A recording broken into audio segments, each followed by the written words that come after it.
Welcome back, Warriors, to another episode of Vigor Warriors 2, and it's great to be back. And like I said, I took a couple days off, and now I'm back doing some more videos, and we have a bunch of them that I have listed. I think I have 20 on my list. I won't do them all today, but we'll do some.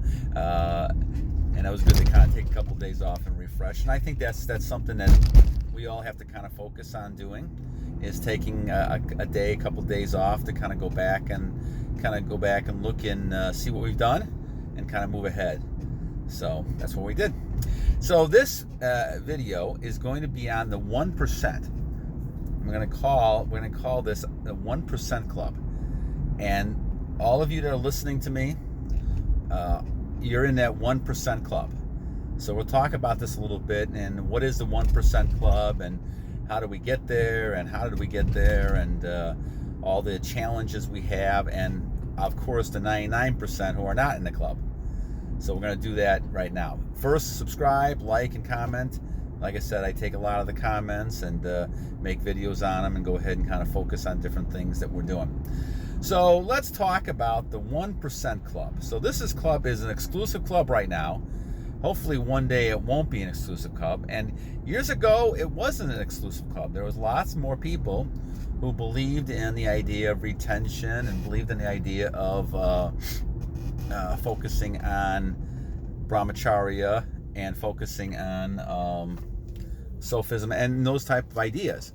However, over the years, because of our nature, and I think this started a lot in the 1950s, and I can remember in the 60s when I was born a little bit of the things that were happening, especially of the late 60s and early 70s, when you had all the revolutions and sexual revolutions and everything that we had when it came to the me generation, all that stuff. And so we focused on the me generation. And so the me generation, the negative side of that generation later on, is the fact that people really did not keep any sort of inner braces. They did not keep any sort of inner morality in themselves, or even controlled themselves to the point where everything was okay. And so you have this in societies in history. When you look at the Greeks, the Romans, all the empires up through even England, when you look at the empires, the Maya dynasties, you have times where it was very conservative and restricted, and then you have times it was broken out and people just did everything. And invariably, when people are just free to reign and do everything they want to do and there's no inner control, then all of a sudden you get chaos, and you got a lot of people who basically kind of do what they want, and there's no rules, and because of that, they tend to a lot of self-destruction, or destroy others. And so that's what happens, and I think that's what's happening in our society, is that there's very little people who have any kind of self-control. And because it's not emphasized, what you're seeing, and I think SH gave me a nice idea, we'll do an extra video on this one at some point, but hypnosis and subliminal advertising, that can work a lot of different ways. I think in a negative right now, it's been working where people are getting messages that it's okay to do things with other people, without any kind of consequences. And guys, let's look at this. If you're looking at having any kind of intercourse with anybody, you're talking about possibilities of STDs, you're talking about possibilities of pregnancy, and you're talking about other emotional types of things that happen.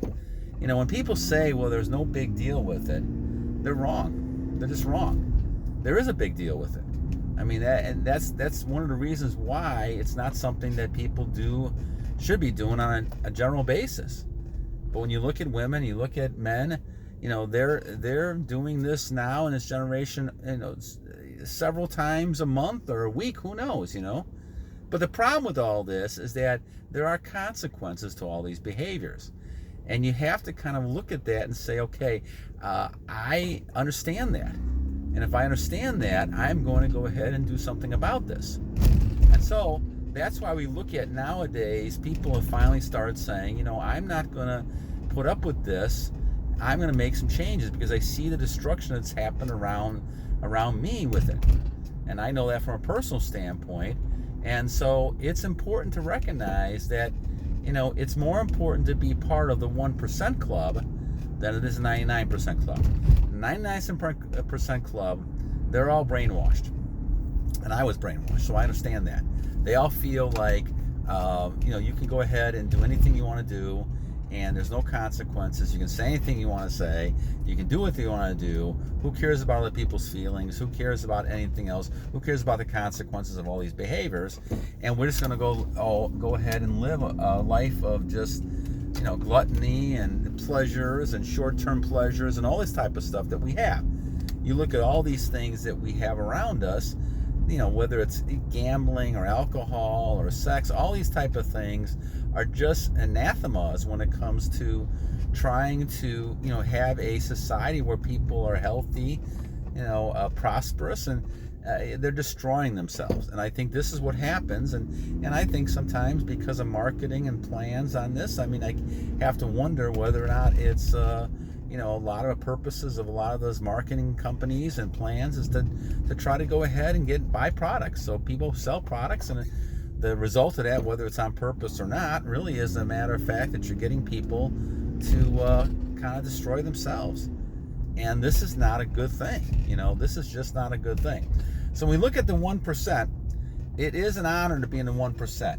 And I feel like it's an honor for me to go ahead and just, learned about this stuff. And I think God has put me in a situation where he kind of gave me the information to kind of say, okay, you want to change things. You want to go ahead and live, a long life. You want to go ahead and live something where, you feel stronger. And this is the information. And so I think that I've been, blessed in that way to understand that, the Fountain of Youth and Find the Fountain of Youth book in 1998, as well as, the journey I'm on now. I think it's all been a case of trying to get to the point where I'm trying to better myself and find out the truth. And what I'm finding is not what's been pushed in society. It's kind of the opposite of what's been pushed in society. So when we look at this kind of thing, it's easy to figure out why people have been brainwashed and why the 99% of the people in the world think that it's okay to lose your energy all the time and don't even worry about it, right? And that's why you have zombies walking around.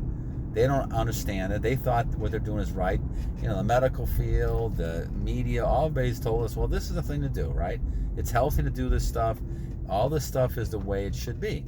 Well, once again, people make the wrong assumption. And I know this because I taught media for years.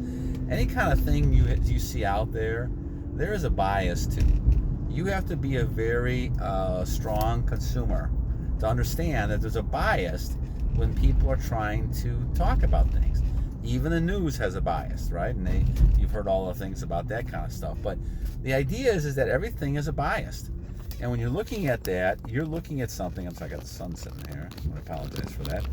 But when you're looking at this type of thing, you're kind of focusing, really, I'm going to put this over here. You're focusing on trying to understand that everything has a bias to it. The media has a bias to it.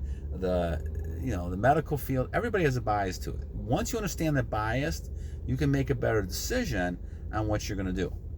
And that's why when you look at this thing, the 1% is a very exclusive club. And hopefully we're going to bring it up to 2% and 10%, 15% in the years to come. Because the whole idea is that the 1% of the people understand that to be a man or be a woman, you need to save your energy. You need to be someone who is controlling themselves, using the C model that I talked about in the previous video. The C model, learning how to control yourself. And that's obviously through retention, a lot of other things we talked about. The other thing then is to build the confidence that comes from that and be a confident human being. And the third one then is obviously learn how to communicate with other people to also be able to say, okay, we can get things done, we can solve problems, we're not going to be scared to death, we're not going to be able to be anxious and upset if things are not going our way. So that 1% has a lot of interesting things. The 99% have the problems. If you're in that 1%, you're not going to suffer all those problems that the 99% of people have. The 99% of people have all the problems with potential disease, emotional, depression, all those type of things, because you're on your purpose. you're on your thing, and we know the benefits of your journey is the opposite of those problems that 99% of people have. That's why when you look at health problems, all these type of things when people have, they really have issues mainly because they're losing energy and wearing themselves down. Now they won't admit that. I mean, they won't even know that, half of them, unless they're really kind of listening to what we're talking about or listening to a lot of the movement. And retention has been around for 9-10 years, I believe, something like that. Unless they know that what's going on, they're not going to know that this is the reason why they're upset. They're going to try to find pills, and they're going to try to find other ways to try to help themselves. And that's why the medical field is so, so much money, because people figure out the best way to do this is to go ahead and just get another pill or get another type of prescription or do this. They're not thinking about the actual nutrients and things they have within themselves. And I think that this is why you have very few people who are even in this category we're talking about. But once you hit your journey and you're on your journey, you now understand why this is very important. Because now you see the benefits of retention, you see the benefits of being on the journey, and now you can go ahead and say, okay, I am in that 1% club. So that's the important thing, gang. And as I talk to you, a lot of my viewers more and more, I'm always interested to see how long you've been on your retention and where you're at situations, because we all go different paths. It took me 58 years to kind of get to some kind of streak. So hopefully you guys will be able to get larger streaks than I was before that time. But in my case, I wasn't ready for that. And for one reason, I kept in the back of my mind believing that all these lies and the brainwashing and everything else that comes into this, and believe that you should be, it's more healthier to actually lose your energy than anything else. And I guess I was scared to actually go ahead and just try it. And so I did the 5 exercises in the Fountain Youth, and I got pretty good results. They're wonderful and average types of things. You're going to be healthy, and strong, no matter how old you are. But the other problem with this, bud, is that the 6th one is the one that's really the one that was important, and that's the retention. And I could never do that. After 20 some years, I finally figured out that I had some self-control. And guys, once you do that, then all of a sudden you're now in a different category. So this is a lifestyle change, and that's why most people, even the book talked about this, Fountain of Youth, they said this is not for everybody. Most people will not do this. No, and especially going at monk mode and all that kind of stuff, most people won't do this, because inherently people want to reproduce. And when you're younger, of course, having children, that's a little different. That's an exception. You're going to have children, then that's something I think is fine. I have no trouble with that at all. But at my point, obviously I'm 60 years old. We're not going to have any more children. I'm at the point where I can still have, I can still be with my wife, but I'm just not going to lose energy. And that's not an easy thing, of course. But the thing is that it's something that's going to benefit you, I believe, in the long run. So again, the 1% Club is an exclusive club, guys, and people will be upset you're in that club. And they're not in the club. People will be upset and jealous and want to be in this club at some point because they see the benefits from you. And it's always good to encourage people to go into the club, but they've got to want to do it. It took me many, many years to want to do it. And I realized that this is the time.